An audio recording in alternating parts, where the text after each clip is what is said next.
یہ کہانی ایک گاؤں کی ہے جہاں پر لوگ بہت خوشحال زندگی گزار رہے ہوتے ہیں۔ اس گاؤں کا ایک مالک آتا ہے اور ایک درخت کے ساتھ اپنے گدھے کو باندھ کر چلا جاتا ہے۔ جیسے گدھے کو باندھ کر جاتا ہے وہاں پر شیطان آ جاتا ہے اور شیطان وہاں پر آ کر اس گدھے کی رسی کو کھول دیتا ہے۔ جیسے ہی اس شیطان نے اس گدھے کی رسی کھولتا ہے تو گدھا پوری طرف دیکھتا ہے کیونکہ گدھا کافی دیر سے بھوکا ہوتا ہے، پیاسا ہوتا ہے۔ وہ ہرے بھرے کھیت باڑی کو دیکھ کر بہت زیادہ خوش ہوتا ہے اور اس کھیتی باڑی کے اندر وہ اندھا دھند بھاگتا ہے، یہاں سے وہاں بھاگتا ہے، گھاس کھاتا ہے، گھاس کو اپنے پیروں تلے رونتا ہے اور وہ ہری بھری جو کھیتی باڑی ہوتی ہے اس پوری کھیتی باڑی کو وہ تباہ و برباد کر دیتا ہے۔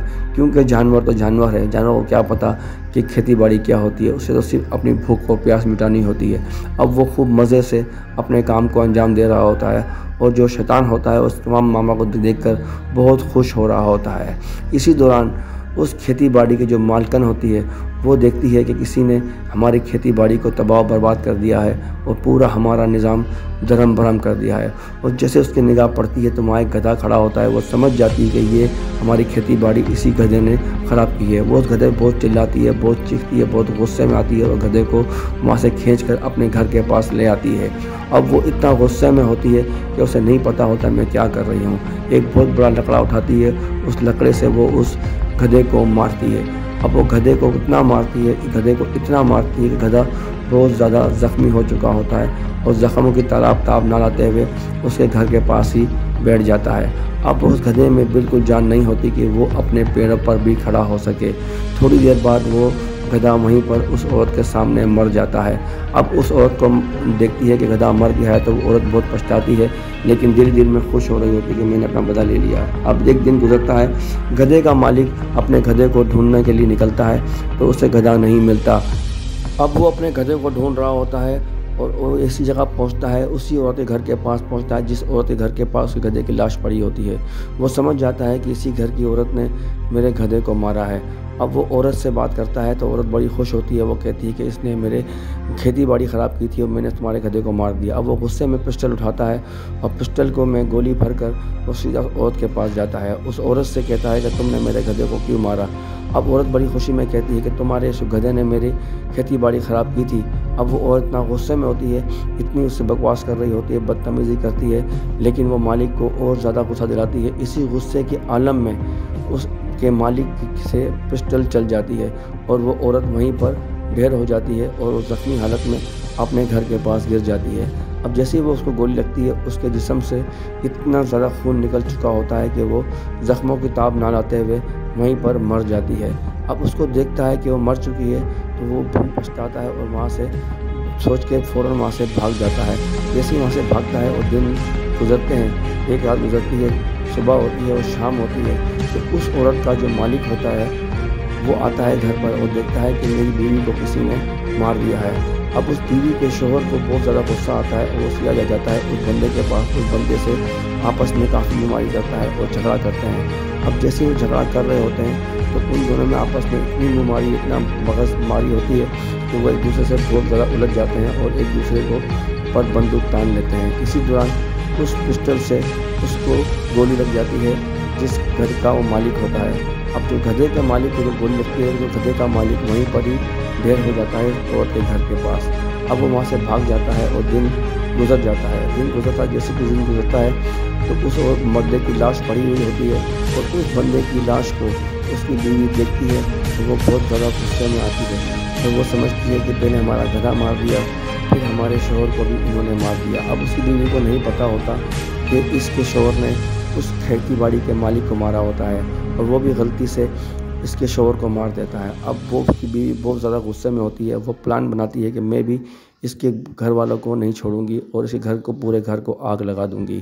اب جیسے ہی وہ سمجھتی ہے وہاں سے جاتی ہے، اپنے بچوں سے کہتی ہے کہ تمہارے باپ کو اس کھیتی باڑی کی والے نے مار دیا ہے۔ اب بچے بڑا غصے میں ہوتے ہیں اور اس سے کہتی ہے کہ تم جاؤ اس کے گھر کو آگ لگا دو اور اس گھر میں آگ لگاؤ گے تو وہ بھی اسی گھر میں جل کر مر جائے گا۔ اب وہ عورت اسی پلاننگ میں بچوں کو سمجھا رہی ہوتی ہے تو بچوں کو بھی غصہ آتا ہے۔ اب آپ خود سوچ لیں کہ یہ کہانی کہاں سے شروع ہوئی اور کہاں ختم ہوئی۔ شیطان نے چھوٹی سی شیطانی کی، گدھا کھولا اور اس گدھے کی وجہ سے پورے گھر میں، پورے گاؤں میں آگ لگ گئی۔ اب اس کے بچے